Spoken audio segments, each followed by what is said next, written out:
Hola a todos. En el vídeo de hoy vamos a ver el último punto del tema 10, en el que vamos a hablar del arte tanto en Mesopotamia como en Egipto. Vamos a empezar por el arte mesopotámico, ¿vale? Vamos a ver un poquito más resumido y luego en el apartado del arte egipcio nos vamos a detener un poquito más, ¿de acuerdo? Porque aparte que es más conocido, pues también es más, bueno, lo vamos a ver un poquito más, de manera más desarrollada. Os pongo como siempre las actividades que tenéis que hacer en este punto, ¿vale? Las pondré también al final para que si queréis tomar notas y las queréis, porque yo voy a ir explicando brevemente estas actividades.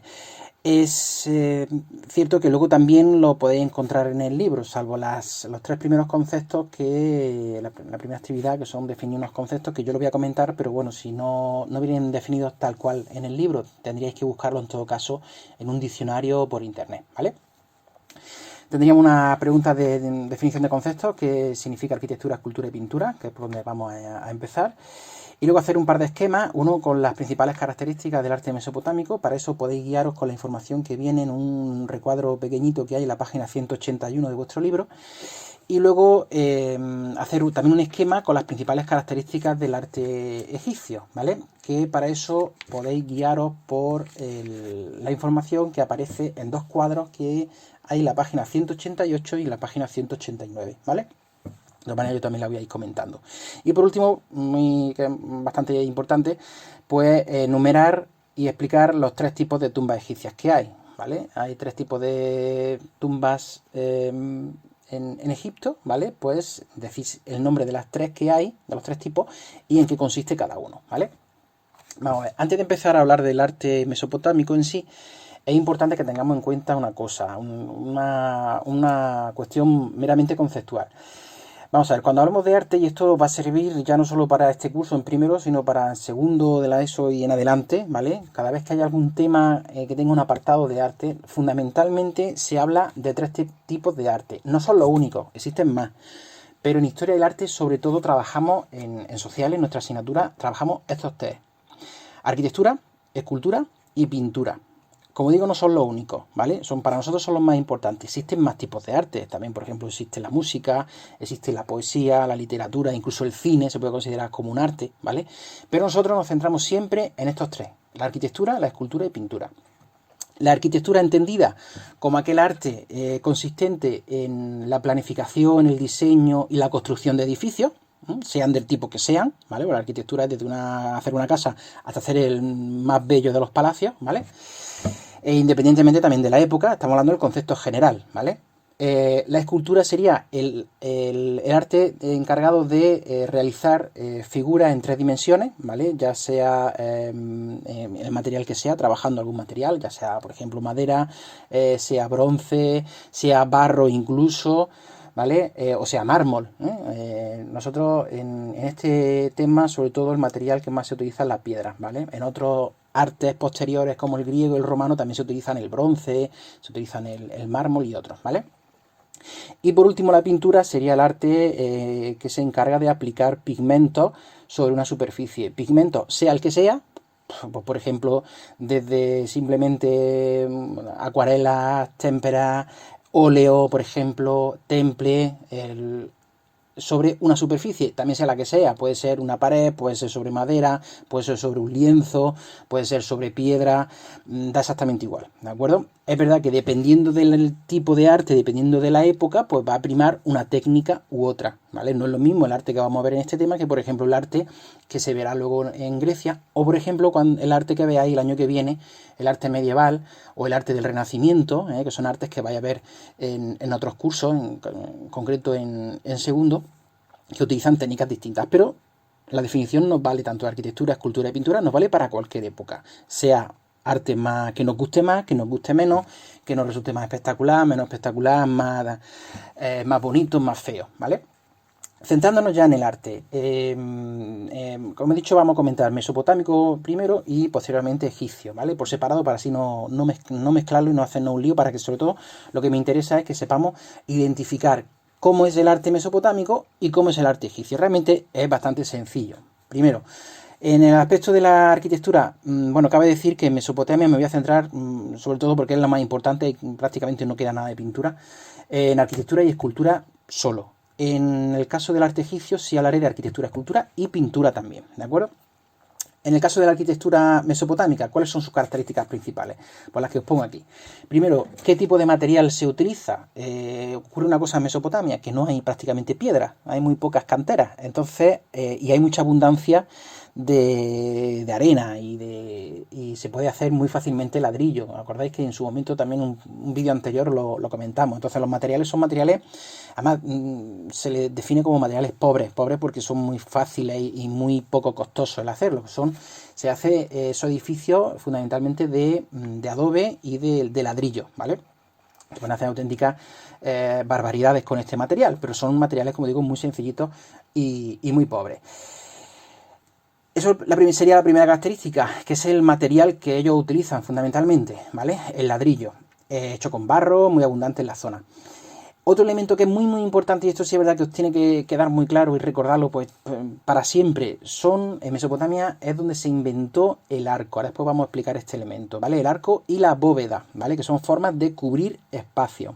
Ahora después comentamos alguna cosa y lo veis en algunas imágenes. ¿Y cuál es el tipo de edificio fundamental que construyen los mesopotámicos? Obviamente, aparte de casas y viviendas y granjas, etcétera, etcétera, los más importantes, los que más son más llamativos, pues son palacios y los templos, ¿vale? Palacio como residencia real y los templos como residencia de los dioses y de los sacerdotes, ¿vale? Vamos a ver, aquí tenéis un ejemplo de arco. Un arco sería un sistema de cubrimiento de forma más o menos semicircular. El arco sería esto y apoya o bien sobre dos columnas o bien sobre dos muros. En este caso concreto, en esta imagen concreta, estamos viendo que reposa sobre dos muros, ¿vale? ¿Qué es lo que ocurre cuando ese arco, como lo tenéis aquí, hacemos una sucesión de arcos, ¿vale? Esa sucesión de arcos para cubrir un espacio, un pasillo, un corredor, ¿vale? Eso forma lo que se conoce como bóveda.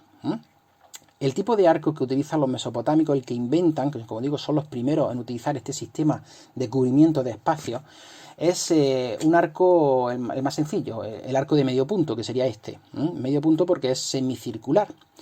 No es el único tipo de arco que existe en la historia del arte, pero sí quiero que quede muy claro que los mesopotámicos es el único tipo de arco que utilizan, ¿vale? Luego van a surgir estos que veis aquí abajo, a excepción de este, ¿vale? Que sí es típico de Mesopotamia. El resto de arcos que veis aquí son posteriores, de otro arte.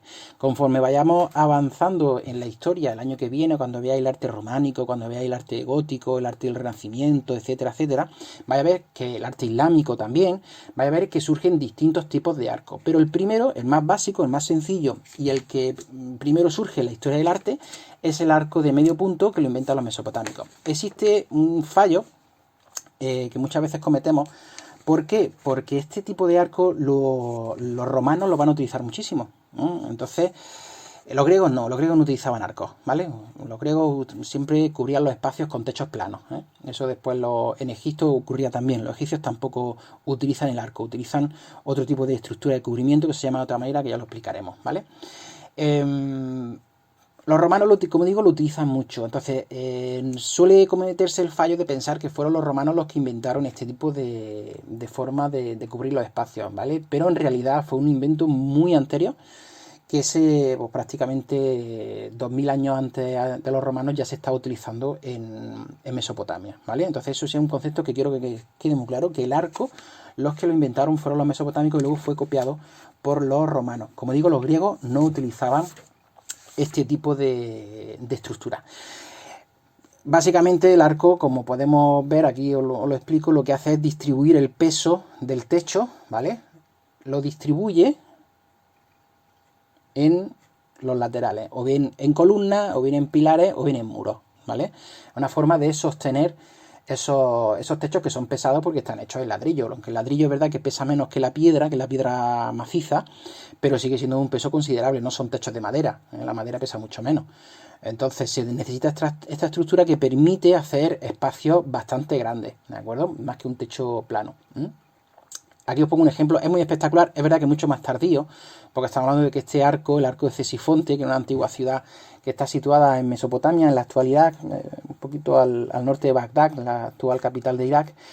Este arco es, y el palacio en sí, ¿vale? Era de una ciudad que hoy en día está pues, desaparecida, la ciudad de Ctesifonte, y fue construido en el año 120 a.C. Esta es época ya muy tardía, esta época ya en la que los romanos ya estaban por allí, pero bueno, es el arco hecho en ladrillo más grande que se conserva, ¿vale? Es verdad que está muy derruido, ha habido momentos reciente, en los últimos 15-20 años, que ha estado a punto de desaparecer por conflictos bélicos, por conflictos armados.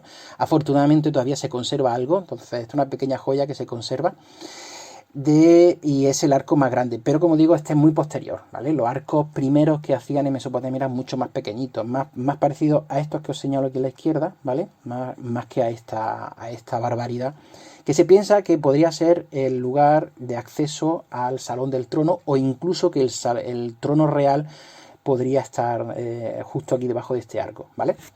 Aquí tenéis una imagen un poquito más lejana para que veáis las dimensiones. Fijáis aquí veis una persona, las dimensiones que tiene este elemento. Así es como se piensa, esto es un dibujo, así es como se piensa que podría ser el complejo completo con el arco en medio. También hay otras personas que piensan que aquí, en vez de haber construido como está aquí señalado, habría una sucesión de arcos, ¿de acuerdo? Exactamente no se sabe con seguridad, ¿vale?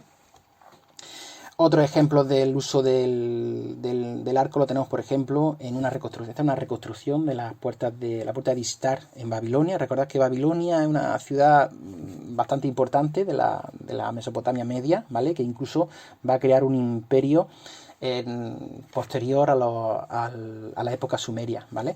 Pues la entrada a la ciudad era muy espectacular y esto está reconstruido en el Museo Arqueológico de Berlín, ¿vale?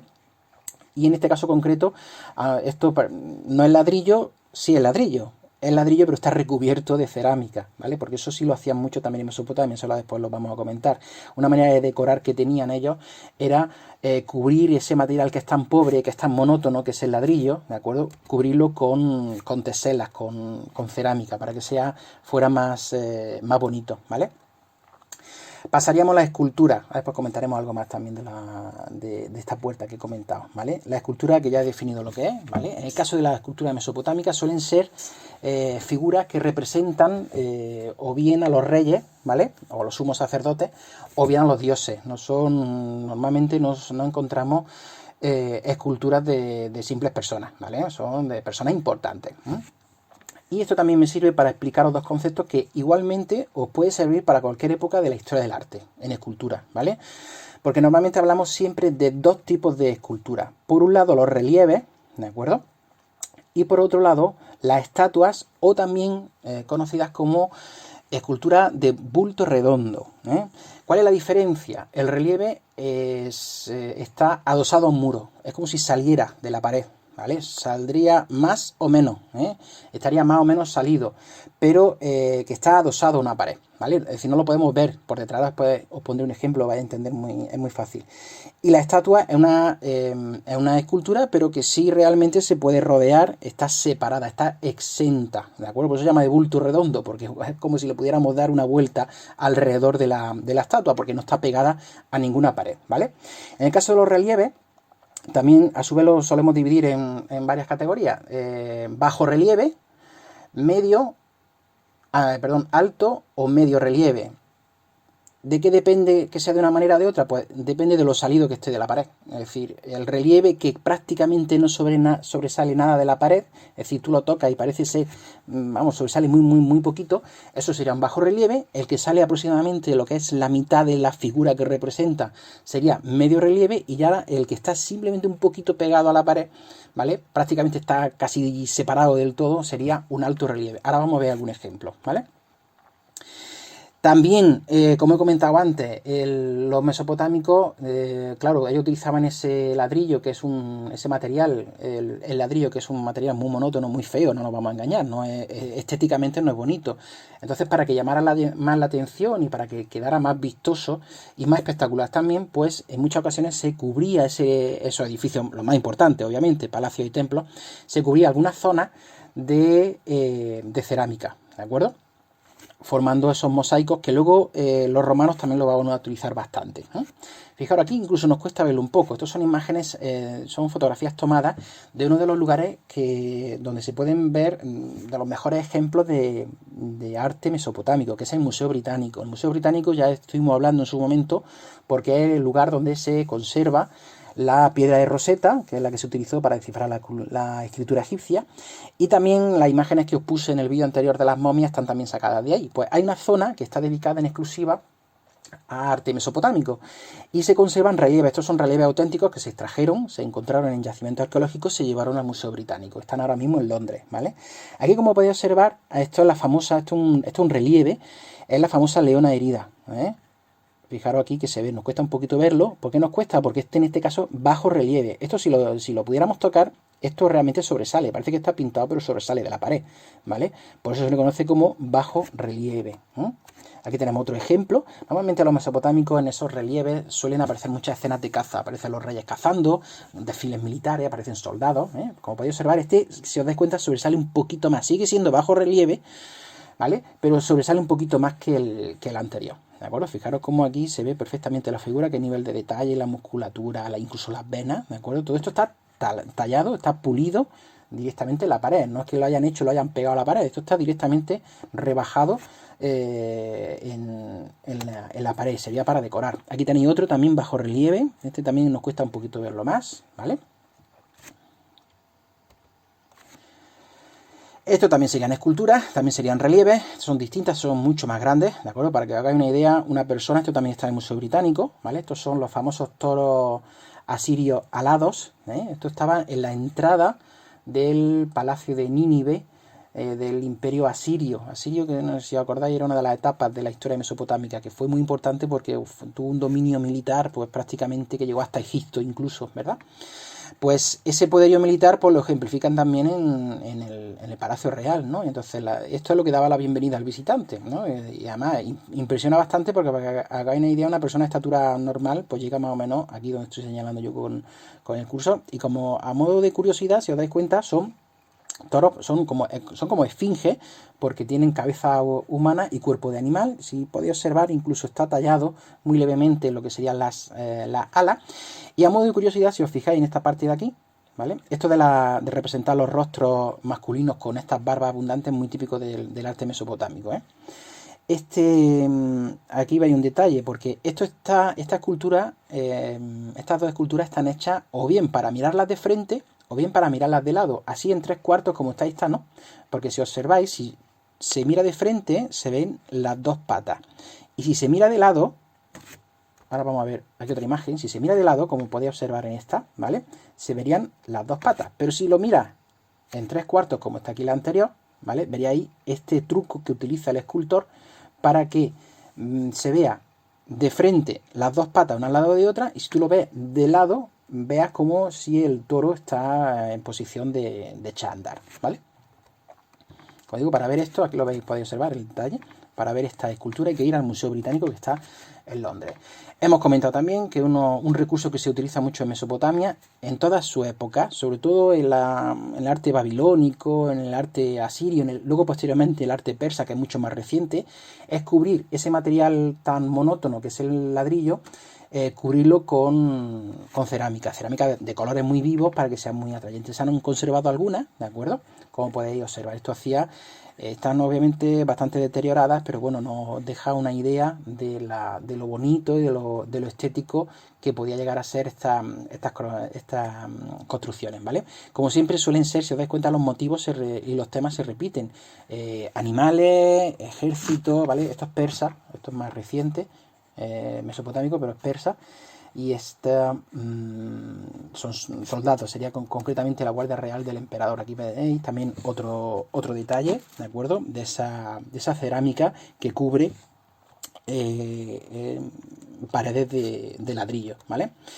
La puerta de Istar, esto es una reconstrucción de lo que se piensa de cómo podría ser esa puerta que he comentado antes, ¿verdad? Que las reconstrucciones están en Alemania, en Babilonia, ¿vale? La ciudad de Babilonia, esa entrada monumental a la ciudad con esas grandes murallas, ¿vale? Alejandro Magno entró por aquí, ya hablaremos de Alejandro Magno, ese emperador griego, ¿vale? Ya hablaremos de él. Entró por aquí y hablaba, ¿no?, de esa espectacularidad, de esas puertas y de la espectacularidad de la ciudad, de lo grande que era, de lo poblada y de lo rica que era, de lo espectacular que era todas sus construcciones. Pues esa puerta, ¿vale?, estaba también cubierta por esa, ¿veis? Aquí sí se ve perfectamente, por esa cerámica. Y aquí veis más o menos cómo podía ser el tamaño de esa puerta, para que os hagáis una idea. Y una otra vez el omnipresente arco que he comentado antes, ese invento de los mesopotámicos para cubrir los espacios. Esto es cómo estaría la puerta de Istar, ¿de acuerdo? En la actualidad, si os dais cuenta, está pues prácticamente destrozada, ¿eh? Queda muy poco de esa cobertura de cerámica, con el paso del tiempo se ha ido perdiendo, ¿de acuerdo? Y ha sido, pero bueno, por lo menos se puede visitar esa reconstrucción. Sobre todo hemos hablado de relieves, pero también existen estatuas, estatuas exentas, o de bulto redondo. Recordad la definición. Esto lo podemos ver, no está adosado a ninguna pared. Servía también para decorar edificios, ¿de acuerdo? Pero no está pegado a ninguna pared, ¿no? Aquí tenéis un ejemplo de escultura perdona, la anterior. Un ejemplo de escultura de la antigua, estos sumerios, ¿vale? Los sumerios tenían una característica muy curiosa, que era que su escultura normalmente la hacen con estos pedazos de ojos. Y fijar una vez más esa barba, ¿no?, masculina tan prominente. Pero eso de los ojos así tan grandes, con las pupilas así dilatadas, completamente inexpresivas, como podéis observar, ¿de acuerdo? Y rígidas, incluso con la anatomía que no es perfecta. Fijaros, las manos, los dedos, no se corresponden con unas proporciones normales del cuerpo. Fijaros en el caso de la mujer esta que hay aquí al lado, fijaros cómo tiene las manos, que son mucho más pequeñas en comparación con las proporciones del resto del cuerpo. Luego, algunas más recientes como esta, esto es Acadio, esto es más reciente, pues aquí sí se ve un poquito mejor de detalle, podríamos decir que está un poquito mejor hecha. También el material es distinto, ¿vale? Y como siempre en Mesopotamia normalmente la escultura nos la encontramos representando personajes importantes, o bien dioses como la anterior que hemos visto, Sumeria, o esta que sería un príncipe de la ciudad de Gudea. Continuamos con el siguiente tipo de arte que vamos a ver una vez que hemos terminado de ver el resumen del arte mesopotámico, el arte egipcio, ¿vale? Y aquí sí vamos a dividirlo también, arquitectura, escultura, y además vamos a hablar un poquito de pintura, ya que afortunadamente se ha conservado algo, ¿vale?, de la pintura egipcia. Empezamos por la arquitectura, ¿vale? Primera diferencia con respecto al arte anterior, al arte mesopotámico. Normalmente los egipcios suelen utilizar piedra maciza, caliza y de otros tipos, ¿vale? Eso es un material más duro, más difícil de trabajar y también es más resistente. Por eso, en gran medida, gracias a este material, a que se utilizaba este material, nos ha llegado a la actualidad una mayor cantidad de restos de construcciones que en Mesopotamia, ¿vale? Otra diferencia con el respecto al anterior, los egipcios no utilizan el arco para cubrir espacios, ni arcos ni bóvedas, ¿de acuerdo? Son un sistema de construcción que se conoce como sistema adintelado, es decir, son techos planos, ¿vale? Se cubren las puertas en vez de con un arco, con una estructura horizontal, plana, conocida como dintel, ¿vale? Y de ahí, para cubrir un espacio, sale un techo completamente plano. Eso se conoce como estructura adintelada. Eso es un concepto que tenéis que recordar, porque luego, posteriormente, en otros artes lo vamos a encontrar también, como por ejemplo en el arte griego, porque los griegos no utilizaban tampoco el arco. Los romanos sí, ¿vale? Los romanos utilizan los dos tipos de techos, ¿vale? Pero, como digo, esa expresión es importante que la recordemos. Sistema adintelado, los techos planos.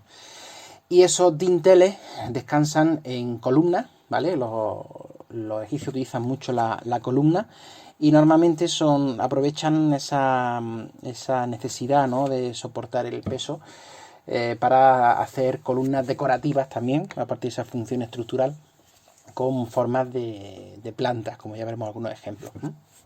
Los muros de templos, de palacios, de de tumbas también, ¿vale? Pues suelen estar decorados, suele estar llenos de decoración. Normalmente, o bien relieve, que ya sabemos lo que significa, pintura, y también nos podemos encontrar estatuas de bultos redondos.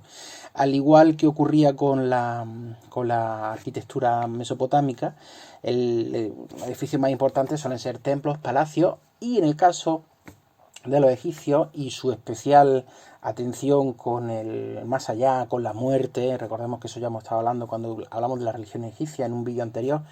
Las tumbas para los egipcios son fundamentales, hasta el punto de que en el caso concreto de los egipcios, del faraón, cuando alcanzaba el poder, alcanzaba el cargo de faraón, normalmente ya iniciaba la construcción de su pirámide, ¿vale? O incluso cuando el primogénito, el descendiente del faraón, nacía, pues ya su familia, su padre, ya proyectaba la construcción de su tumba, ¿vale? Eso es lo que nos ha dado pie a que se convierta en uno de los pilares fundamentales de la arquitectura egipcia, las tumbas. Y en el caso de los egipcios hablamos de tres grandes tipos de tumbas, ¿vale? Las mastabas, vamos viendo una a una, las mastabas, la pirámide, que es la más conocida, todos la conocemos, y el hipogeo, ¿vale? Son distintas, vamos a ver ahora después en qué consiste cada una. El tipo de tumba más antiguo de Egipto, perdón, son las mastabas. La mastaba es una estructura rectangular, relativamente sencilla, ¿vale? Esta es una de las más famosas, no es de las más antiguas, ¿vale? Porque está incluso un poquito posterior a las grandes pirámides, ¿vale? Pero bueno, esta sería la estructura el tipo de tumba más antiguo que se construía en Egipto, que es simplemente una estructura rectangular, ¿vale? En este caso concreto, esta es la conocida como la mastaba de Saqqara, una población que está relativamente cerca de la capital de Egipto, del Cairo, ¿vale? Para que hagáis una idea, os voy a poner, cada vez que hagamos una imagen, las dimensiones, ¿vale? En este caso es 99 por 74 y 18 metros de altura, y aproximadamente la fecha 2400 y pico antes de Cristo, ¿vale? Esas mastabas se caracterizan, aquí veis un vídeo para que lo entendáis mejor, tiene normalmente dos niveles: el nivel de superficie, ¿vale? Que puede tener algunas salas en las que se puede guardar algo de ajuar del difunto, y luego normalmente un conducto que comunicaría con la cámara mortuoria, un conducto que se ciega, es decir, se colmata de materiales, porque recordemos que el objetivo de la tumba no es que sea visitada el sitio donde se deposita el cuerpo, la momia del personaje, sino que sea completamente inaccesible. En todo caso, lo único que podría acceder ahí, según la mitología egipcia, sería su Ka, ¿no? Su alma, una vez que ha regresado victoriosa del juicio de Osiris, ¿vale? No solo, hay que decir una cosa, no solo los faraones se construían este tipo de tumbas, también nos podemos encontrar algún caso puntual de personas importantes, escribas, grandes arquitectos, que también podían permitirse el lujo de financiarse una tumba de este estilo, ¿vale? El común de los mortales, pues simplemente un agujero en el suelo, y en donde se depositaba su momia y su sarcófago, ¿vale? Nos encontramos esto, a pesar de que tiene forma de pirámide, ¿vale? Y además realmente se le conoce, es uno de los monumentos más famosos de la historia del arte en Egipto, se le conoce como la pirámide de Zoser, como tenía aquí arriba, que tiene la fecha 2650 a.C. y las dimensiones 120 de lado, son cifras más aproximadas, ¿vale? Por 62 metros de altura. Realmente, aunque tiene esa forma piramidal, realmente no es una pirámide. Se conoce, después de haberla estudiado en detenimiento desde mediados del siglo XX, más que una pirámide, es una sucesión de mastabas. Como podéis observar, ¿vale? Es una mastaba encima de otra, ¿vale? Pero bueno, ya se está un poco investigando, ya se está intentando hacer esa tumba típica de los egipcios con forma piramidal, ¿vale? Se sabe porque se ha estudiado, como podéis observar aquí, pongo una evolución del plan de construcción de esta mal llamada pirámide, ¿no? Es decir, se construyó primero una mastaba que se fue ampliando progresivamente, se le fue añadiendo pisos, ¿vale? Añadiendo segmentos, secciones, hasta dar lugar a la pirámide, entre comillas, actual, ¿de acuerdo? Aquí tenéis también una vista más de lejos para que veáis las dimensiones ¿vale? Es decir, ya unas dimensiones bastante considerables, ¿eh? Aquí también lo tenéis, está hecha en piedra, algunas zonas ya se han derruido con el paso del tiempo, desgraciadamente, pero bueno, el hecho de haber utilizado piedra pues permite que haya durado, como podemos observar, casi 5.000 años de pie, ¿vale? También un sitio bastante visitado. Esto está relativamente cerca también de El Cairo. Una cosa que vamos a ir diciendo, cuando hablamos siempre pensamos en las pirámides y las tumbas egipcias, pensamos nada más que en la tumba en sí, en este caso la pirámide escalonada, ¿no? Pero realmente hay que pensar que las tumbas egipcias era todo un complejo, ¿vale? Un complejo en el que la tumba del personaje principal, del faraón, normalmente, solo era una parte, la parte más importante, pero una parte. Normalmente siempre se construía un complejo funerario más o menos grande alrededor de dicha tumba. Un complejo que podía incluir desde templos a otras tumbas de familiares, ¿vale?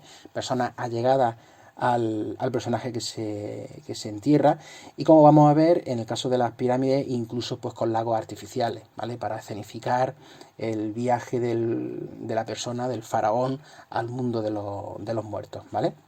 Normalmente, como digo, solían tener varios, incluso algún templo con varios sacerdotes que se encargaban del culto al personaje que había fallecido, había sido enterrado ahí, ¿vale?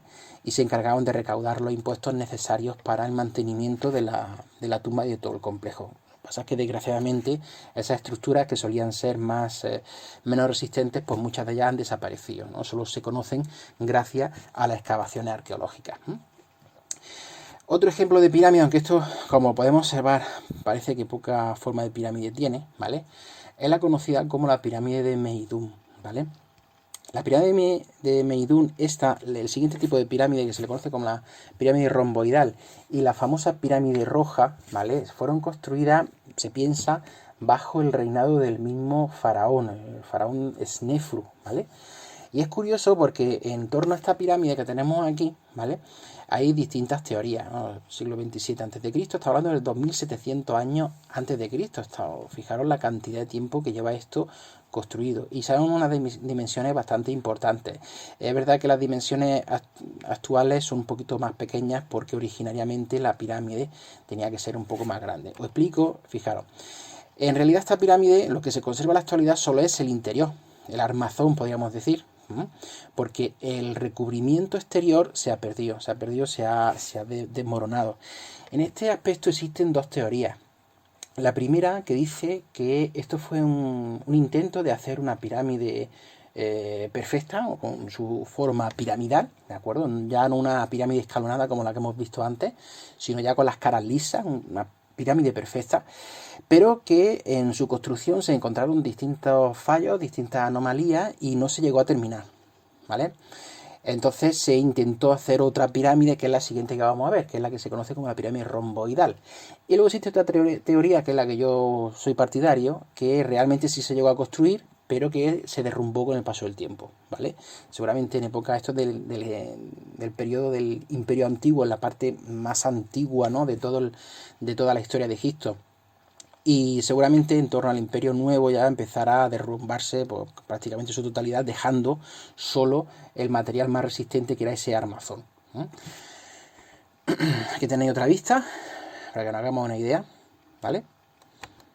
Y luego pasaríamos, también construida por el mismo faraón, mandado a construir por el mismo faraón, el faraón Snefru, este que os menciono aquí, la que se conoce como la pirámide romboidal. Esta ya sí se ha conservado su capa exterior, más o menos, ¿vale? Algunos desperfectos, como es lógico. También del tercer milenio, estamos hablando que son pirámides coetáneas, la que he puesto antes, la de Meidún y esta. Y en este caso, curioso que, como podéis observar, tiene una forma un poco extraña. Un poco extraña, pero se llama romboidal o acodada, también se le conoce. Pirámide acodada. Si os dais cuenta, la arista no es completamente recta, sino que está como ligeramente inclinada. Aquí, si lo viéramos, también, ¿vale? Y aquí también, y en el otro lado también estaría esa desviación. ¿Y eso por qué? Pues básicamente por una solución a lo largo de un problema que se plantea a lo largo de su construcción. Se piensa que el primer proyecto era este que os señalo aquí, esta línea de aquí, es decir, una pirámide con su cara lisa, ¿vale? Con una base un poquito más estrecha, un poquito más pequeñita, ¿vale? Pero que conforme la van construyendo se dan cuenta de que tienen que ensanchar la base porque corre el riesgo de que pase como lo que pasó la pirámide de Meidum, esa que aparecía derrumbada. Entonces se le ensancha la base, ¿vale? Entonces pasaría a tener también una forma de cara lisa, de pirámide con cara lisa, pero un poquito más ancha para que sea un poquito más estable. Pero ¿qué es lo que ocurre conforme la van construyendo? Porque se dan cuenta que ellos calculan que si siguen esa proyección con esa cara lisa, pues corre un grave riesgo de que ocurra como lo que había pasado con la pirámide de Meidum, esos problemas que se estaban planteando. Entonces se corrige sobre la marcha, ¿vale? Se limita se reduce la inclinación de las aristas de la pirámide para que sea una estructura más estable, dando lugar a esa forma piramidal romboidal tan extraña y tan curiosa, ¿vale? Al igual que he comentado antes, pues recordad que las pirámides las tumbas son un complejo en el que incluye otras pirámides, otras tumbas, incluso zonas amuralladas, templos, etcétera, etcétera. Una cámara mortuoria, luego hablaremos más tranquilamente de las cámaras, porque claro, las pirámides no son estructuras completamente macizas, tienen algún pasadizo, tienen una cámara interna que era donde se depositaba el cuerpo o la momia del faraón correspondiente. Hay pirámides que tienen más de una cámara, hay pirámides que tienen una cámara para el faraón y otras para la reina, hay pirámides que tienen falsas cámaras para distraer o hacer equivocar a posibles saqueadores de tumbas, ¿vale? En el caso de la pirámide romboidal tiene una cámara más o menos situada aquí en la zona más central. Pero esta, lo más importante, esa corrección, como he comentado antes, del ángulo de los lados para evitar su derrumbe. Antes he dicho, cuando estaba hablando de las 3 pirámides que manda a construir el faraón Nefru, la famosa pirámide roja. Lo he dicho con toda la intención porque realmente famosa no es. Es desde mi punto de vista, la pirámide la gran desconocida. Porque cuando hablamos de Egipto, hablamos de las pirámides, hablamos de las 3 grandes pirámides, ¿vale? Las que se conocen, las que están cerca del Cairo, que es de las cuales vamos a hablar. Ahora después las pirámides de Giza, las pirámides de Keops, Kefren y Miquerino. Y se nos olvida mencionar esta, que está un poquito más alejada, pero es más antigua. Y es la primera pirámide con cara lisa de toda la historia de Egipto, ¿vale? Esta es también mandada a construir por el mismo faraón de la pirámide anterior, ¿vale? Y en esta ya sí se proyecta de tal manera que el resultado final es el que realmente querían, ¿no? Se le conoce como la pirámide roja por el tono rojizo de la piedra que tiene ahora. Realmente, originariamente se le conocía como la pirámide brillante, porque todo esto tenemos que imaginárnoslo cubierto con unas losas de piedra caliza blanca que reflejarían el sol, entonces le daría un aspecto blanco brillante bastante impresionante, ¿vale? Aquí fijaros ya las dimensiones, estas dimensiones son ya bastante más importantes, estamos hablando de más de 100 metros de altura, desde su vértice hasta la base. Fijaros, estamos hablando de más de 4.500 años de historia construida y 220 metros de lado. Como digo, la pirámide roja, cuando se habla de la historia de las tumbas en Egipcio, de las pirámides, pues la gran olvidada, ¿eh? Aunque, como digo, es la primera gran pirámide que se construye y en su momento era el edificio más alto de todo el mundo, ¿vale? Esto es un dibujo para que veáis dónde estaba la cámara, como podéis observar, al nivel del suelo. Estas sí os sonarán, estas son las más famosas. Como he dicho, no son las únicas, ¿vale? Y son el resultado realmente de un largo proceso de investigación arquitectónica y de ensayos y errores, ¿no? Entonces, hasta llegar a esto, ¿vale? Hasta llegar a las 3 grandes pirámides, las pirámides de Giza. Esto está muy cerquita del Cairo, desde el mismo Cairo, que es la capital de Egipto, se ven, ¿vale? De muchos edificios del Cairo se ven, y además los turistas se alojan en el Cairo, y desde el Cairo pues visitan los monumentos más cercanos, y uno de los de visita obligada, obviamente, son el complejo de Gizeh, para ver las 3 pirámides. Ahora vais a ver, aunque aquí, si os dais cuenta, parece mucho más grande la del medio, ¿vale? La del medio, la de Kefren. Esta de aquí que estoy señalando es la de Keops y esta es la de Miquerino. Realmente ahora después veremos el tamaño es bastante dispar, porque la de Miquerino aquí parece, como está en primer plano, parece bastante más grande, ¿vale? Parece la más alta la de Kefren, ¿eh? y la de Keops parece bastante más pequeñita por la forma en la que está tomada la fotografía. Pero bueno, aquí tenéis las cifras. La de Keops 146 metros de altura y 230 metros de lado. La de Kephren un poquito más bajita, ¿vale? Pero con un lado más pequeño, ¿vale? Y la de Micerinos, perdón, bastante más pequeña, como podéis observar, es un poquito menos de la mitad del tamaño de la otra, aunque aquí parezca más. Estas tres pirámides que tenéis aquí son las pirámides de las esposas del faraón Micerino, ¿vale? Fijaros, aquí os pongo una vista aérea de las pirámides. Están perfectamente alineadas, ¿vale? Con los puntos cardinales. Es decir, eso sí, es verdad que también las tumbas se proyectaban y se diseñaban perfectamente estudiadas, y son templos que están alineados con los astros, ¿vale? Y especialmente con el sol. La de Keops sería esta, Kephren. Si os dais cuenta, es un pelín más estrecha y de alta muy parecida, ¿vale? Y Micerinos, como podéis observar aquí, se ve la diferencia de tamaño bastante notable. En la imagen anterior, volvemos para atrás, normalmente la foto da la sensación que la de Kephren es más alta, pero realmente es porque está también en una zona un poquito más elevada, es decir, la base está un pelín más elevada, ¿vale? Que la de Keops. Realmente la de Keops es un poquito más grande. Entonces, cuando hablamos de la Gran Pirámide, aunque antiguamente se pensaba que era Kephren, en la de Kephren se le decía que era la Gran Pirámide, realmente en la actualidad, cuando vosotros escuchéis esa expresión, la Gran Pirámide, nos estamos refiriendo a la pirámide de Keops, ¿vale? Que es el hijo de Snefru, que es ese que hemos dicho antes que había construido esas tres pirámides bajo su reinado, ¿vale? Hay que decir una cosa, después de estas tres grandes pirámides ya no se construyen tumbas tan espectaculares como esta, ¿vale? Se construyen tumbas de importancia, espectaculares, con muchísima riqueza en los ajuares, pero no se llega al punto que se llegó en la cuarta dinastía del Imperio Antiguo, que es esta, ¿vale? Luego el resto de tumbas son mucho más, no voy a decir pobres, pero son mucho menos espectaculares. Hay que imaginarse la cantidad de mano de obra y el coste tan tremendo, además muy seguido, ¿vale? Porque eran faraones, padre, hijo, nieto, bisnieto, ¿vale? Snefru, Keops, Kephren y Micerino, que supuso un enorme gasto para Egipto. Lo que he dicho antes, las tumbas son auténticos complejos funerarios. Se construye la tumba, se va construyendo la pirámide y se va construyendo alrededor, esta la de Keops, se va construyendo alrededor un complejo de templos, de tumbas secundarias, tumbas adyacentes, ¿vale? De suma importancia.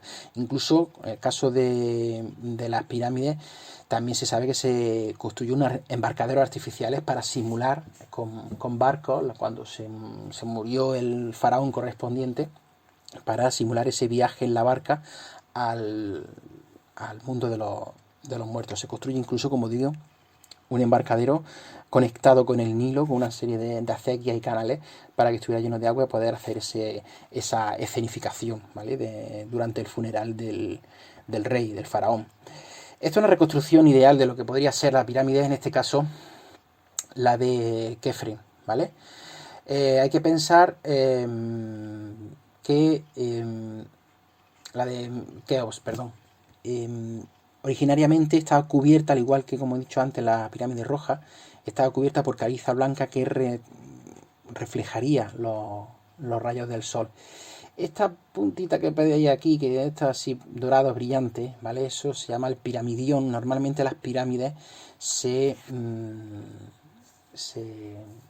la punta se ponía con otro tipo de piedra y se le daba una pequeña capa de oro para que reflejara la luz del sol. Entonces, obviamente, la imagen era completamente distinta a la imagen, como podéis observar, actual, ¿vale? Mucho menos, muy espectacular, pero menos espectacular de lo que realmente era en su momento. Como he dicho, después de la cuarta dinastía, de estos faraones constructores de pirámides, de Nefru, de Keops, de Kephren y de Micerino, las tumbas ya no van a ser iguales, ¿vale?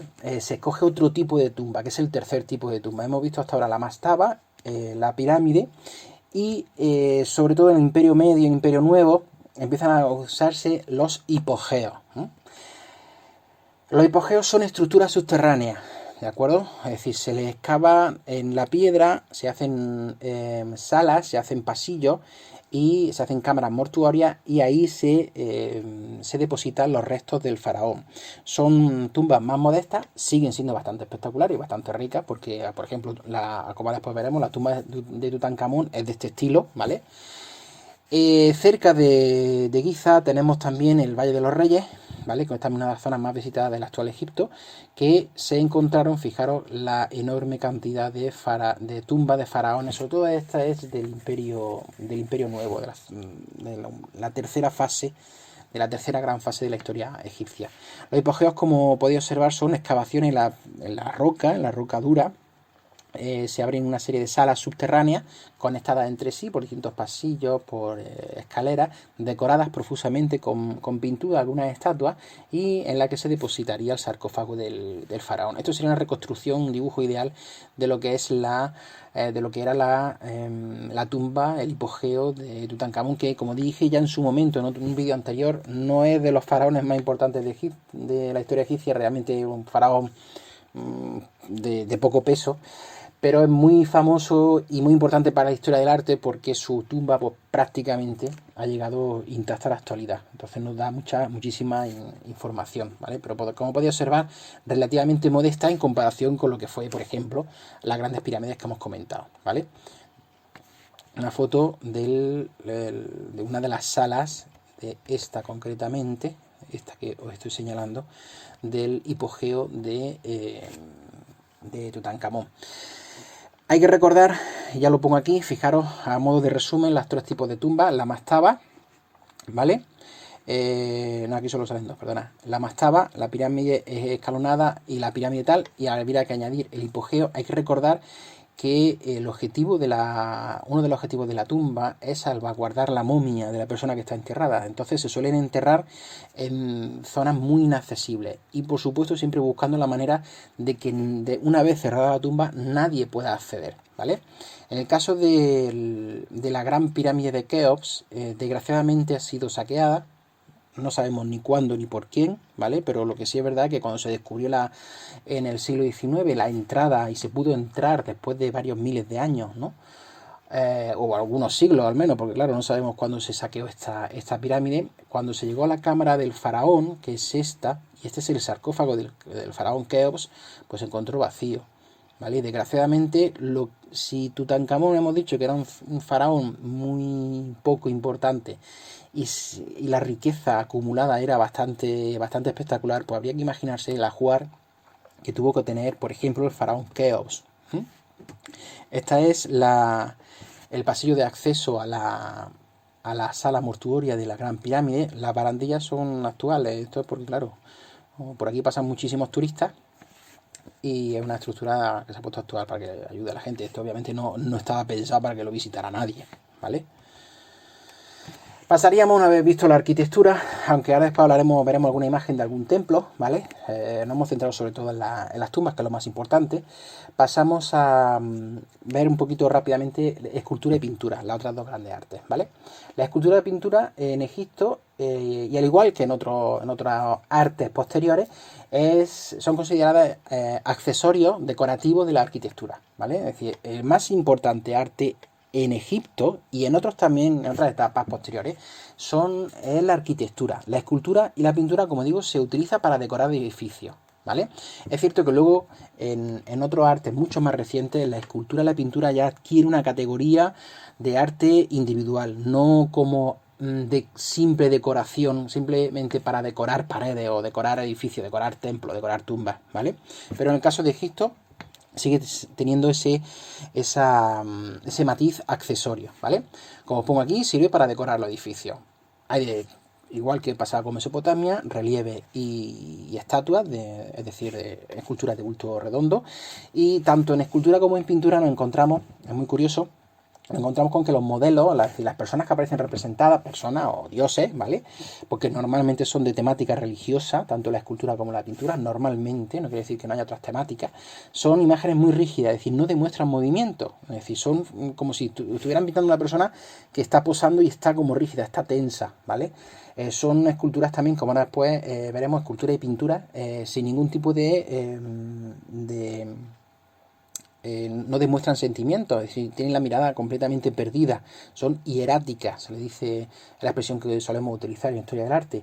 Son personajes que no muestran ningún tipo de emoción, ¿vale? Son rostros tensos, ¿vale? Inexpresivos. Como digo, son normalmente motivos religiosos, representan a dioses o faraones o cuestiones relacionadas con la religión egipcia, ¿vale? No son figuras realistas porque no demuestran eh, la enfermedad, no demuestran normalmente, no demuestran fallos, ¿no? Aspectos físicos que no sean bonitos, ¿vale? Entonces son figuras que son idealizadas, no suelen ser figuras, como digo, que demuestren esa fealdad normalmente. Hay algunos casos puntuales que sí, pero bueno, normalmente no. Vamos a ver algunos ejemplos. Voy a poner, aunque hay miles y miles de ejemplos, dada la prolongada historia de Egipto, nos vamos a centrar en los más conocidos, los más espectaculares, ¿vale? Por ejemplo, de este ya os mencioné cuando hablamos del río Nilo y de esas obras que se tuvieron que realizar en un templo porque se iba a quedar sumergido, ¿no? Cuando se iba a construir la presa de Asuán, que ya lo comentamos a mediados del siglo XX, el templo de Abu Simbel. Y lo pongo en este apartado porque el templo de Abu Simbel en la puerta está franqueado por 4 tremendas esculturas del emperador, del faraón Ramsés II, uno de los faraones más importantes del Imperio Nuevo Egipcio, ¿vale? Y aquí está Abu Simbel, está justo en el límite, todo esto era Egipto, el río Nilo está en el límite con Nubia, que era un reino enemigo de Egipto. Entonces, lo que hace Ramsés es construir un templo espectacular, con unas esculturas espectaculares, un poco para decirle a sus enemigos del sur, cuidado que a partir de aquí empieza mi reinado, ¿vale? Empieza mi imperio, empieza mi dominio. Así es como se encontraba el templo en el siglo XIX, en el siglo XVIII, ¿vale? Desgraciadamente parte de una de las estatuas se ha perdido por el terremoto. Era un templo que estaba cavado en la roca, es decir, todas estas esculturas, todo esto estaba cavado directamente en la roca. Imaginaros, estamos hablando de esculturas de 12-13 metros de altura. Lo que ocurrió fue, si os acordáis que lo comenté en un vídeo anterior, que cuando se va a construir la presa de Asuán se dan cuenta de que cuando se llene la presa, pues el templo pues se va a quedar sumergido. Entonces lo que hizo la UNESCO fue financiar una obra titánica en la que se fraccionó, se cortó en trozos el templo original y se reconstruyó parte. Fijaros, estas son las obras del montaje en su lugar posterior, es decir, se troceó la roca como si fuera un puzzle y luego se rearmó. Curiosísimo, ¿vale? Este es el entorno actual, esto es la presa, este es el templo. Realmente el templo tendría que estar aquí abajo, lo estoy señalando, pero se hizo una montaña artificial y se reconstruyó el templo. Fijaros, si se visita, se puede ver una maqueta de cómo estaría el templo, el complejo de templos realmente, ¿vale? Sumergido, esto sería el agua, cómo estaría sumergido y dónde estaba actualmente. ¿De acuerdo? Una reconstrucción, una obra curiosísima que nos permitió poder salvaguardar esta joya del arte egipcio. Los templos, aunque nos hemos centrado antes, sobre todo cuando hemos hablado de la arquitectura en las tumbas, también es cierto que los templos egipcios son otro ejemplo fundamental de la arquitectura egipcia y también de la escultura y la pintura, porque están profusamente decorados. Como podéis observar, aquí no vais a encontrar ningún arco, aquí todo es plano, ¿eh? Todo es adintelado. Fijaros, columnas, ¿vale?, que sostienen estructuras rectangulares, estructuras horizontales, planas, ¿vale?, que son dinteles. Y esto daría lugar a un techo plano. Esto obviamente está muy derruido, con el paso del tiempo se ha ido. Este es el templo de Karnak, uno de los templos más famosos del Imperio Nuevo.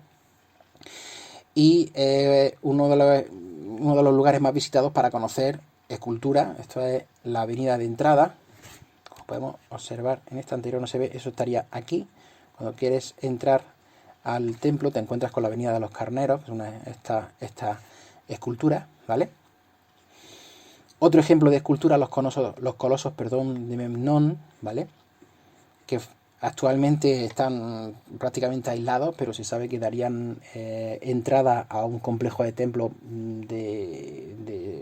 bastante espectaculares, siglo XIV a.C. Para que hagan una idea, estamos hablando de 18 metros de altura. Desgraciadamente, el paso del tiempo, la erosión, los terremotos también pues, han hecho que las estatuas se estén pues bastante deterioradas. Es más, se sabe que había otros cuatro colosos muy parecidos, pero que solo se conservan algunos restos en las inmediaciones, ¿vale? Hemos comentado antes que esas estructuras adinteladas se sujetan sobre columnas en forma normalmente de vegetales, de hierba, y esas columnas a su vez también se pueden decorar con relieves, como podéis observar aquí, ¿vale? Fijaros para que veáis un poco la variedad de columnas que hay. Cuando hablemos del arte griego también veréis que existen distintos tipos de columnas en el arte griego, que luego van a copiar los romanos y luego van a copiar otros tipos de arte. En el caso de los egipcios, fijaros, normalmente son columnas que intentan reflejar distintos tipos, ¿vale? de plantas que crecían de manera natural en el Nilo. Volvemos aquí a la pirámide de Kefren, pero no por la pirámide, sino por una escultura que es muy famosa también, que la conoceréis o sonará, la famosa esfinge, aproximadamente unos 20 metros de altura por 70 metros de largo, ¿vale?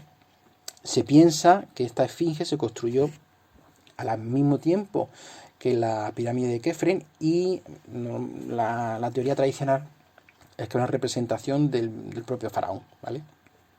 Hay que pensar que esta esfinge estaba decorada con pinturas, eso lo vamos a comentar ahora, ¿vale? Otra forma también de esculpir son los famosos obeliscos, ¿vale? Estas estructuras más o menos piramidales en su cúspide, ¿vale?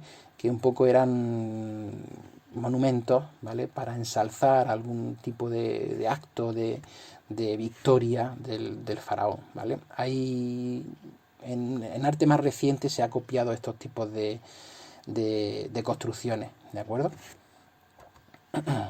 Otro ejemplo también de escultura son las máscaras mortuorias, en este caso una de las más famosas por su belleza, por su riqueza y por su estado de conservación, la máscara mortuoria de Tutankamón, que está hecha íntegramente en oro macizo. Imaginaros, y hemos dicho que lo he dicho ya varias veces, que Tutankamón no era un faraón especialmente importante y se le enterró con semejantes riquezas, pues imaginaros cómo sería la máscara mortuoria del faraón Keops, ¿vale? Está hecha con pirámides, con piedras preciosas y con oro macizo. Esto está en el Museo Nacional del Cairo, se puede visitar, ¿vale? Esto es una máscara mortuoria, esto es un busto. Un busto es un tipo de escultura que representa el rostro y la parte superior del tronco. Lo digo porque no solo en el arte egipcio, sino en cualquier arte, ¿vale? Eso sería un busto, con B. Nefertiti, un personaje muy importante en la historia egipcia, ¿de acuerdo? Del Imperio Medio, y se conserva esta exquisita escultura que la representa. Esto está actualmente en Alemania, ¿vale? Para poder visitarlo. Miquelino, faraón de la pirámide, de la tercera pirámide, esa que hemos visto que era un poquito más pequeñita, ¿de acuerdo? Fijaros también, aquí se ve perfectamente las características de la escultura egipcia, ¿vale? Como son personajes idealizados, sin ningún tipo de expresión, como podéis observar, ¿vale? No están sonriendo, no están enfadados, es decir, no, son hieráticos totales. Hay cierta rigidez en el cuerpo, como podéis observar, ¿vale? Están como en ligera tensión, no es como si se estuvieran moviendo, ¿vale? Y como podéis observar, la mirada, pues, completamente hacia el infinito, es decir, no están fijadas en ningún punto. Otro ejemplo, ya sí lo vimos, la paleta de Narmer, que está en relieve, ¿vale? Fijaros cómo se ve perfectamente esas características que hemos comentado antes también, esa rigidez, ¿de acuerdo? Los modelos, normalmente las personas aparecen representadas de perfil, son muy curiosos, son algo muy habitual tanto en la escultura en relieve, en este caso, como la pintura egipcia, ¿vale? Ejemplos también de muy antiguos, porque esto de los primeros momentos del Imperio Antiguo, la famosa maza del rey escorpión, ¿vale? En la que ya se empiezan a ver esas características del arte egipcio. Un poquito más simple, menos elaborado que ejemplos posteriores, pero también nos sirve, es válido. Esta imagen la pongo porque es curioso, porque cuando pensamos en arte egipcio y la escultura, pues pensamos que tenía ese tono, pues, de piedra, tono color piedra marrón, Y realmente los egipcios lo que hacían era decorar con colores muy vivos, colores planos, es decir, con nada de sombra, pero con colores muy vivos. Eh, en algunos casos, bueno, esto es, también está sacado de columna del templo de Karnak, que es el templo que hemos comentado antes, se conserva todavía algo del pigmento, ¿vale? Decorativo, como podéis observar, que claro, con el paso del tiempo se han ido perdiendo. Incluso en un medio tan seco como Egipto, pues esos pigmentos se han perdido. Fijaros para que os hagáis una idea de cómo sería este templo de Abu Simbel, el que hemos comentado antes, que se había troceado y se había llevado a otro sitio para que no se sumergiera, cómo estaría decorado originalmente. Es decir, no, cuando hablamos de Egipto pensamos, ¿no?, esa monocromía y esa monotonía, ¿no?, de esos tonos rojizos del desierto. Realmente estaban muy decorados, ¿vale? Estaban muy decorados, tanto no solo las estatuas, las paredes, sino también esas escrituras en relieve, pues estaban también pintadas, lo que daría una imagen muchísimo más vistosa, ¿vale? En las tumbas también hay muchísima pintura, y aquí, pues como podéis observar, escenas religiosas, ¿vale? Un faraón rodeado de dos dioses, ¿vale? Y se repite esas mismas características. Modelos idealizados, sin ningún tipo de expresión, de perfil, como podéis observar aquí, ¿vale? Os vuelvo a poner las actividades para que las tengáis y las podáis ir respondiendo. Y nada más, el próximo vídeo será sobre Grecia.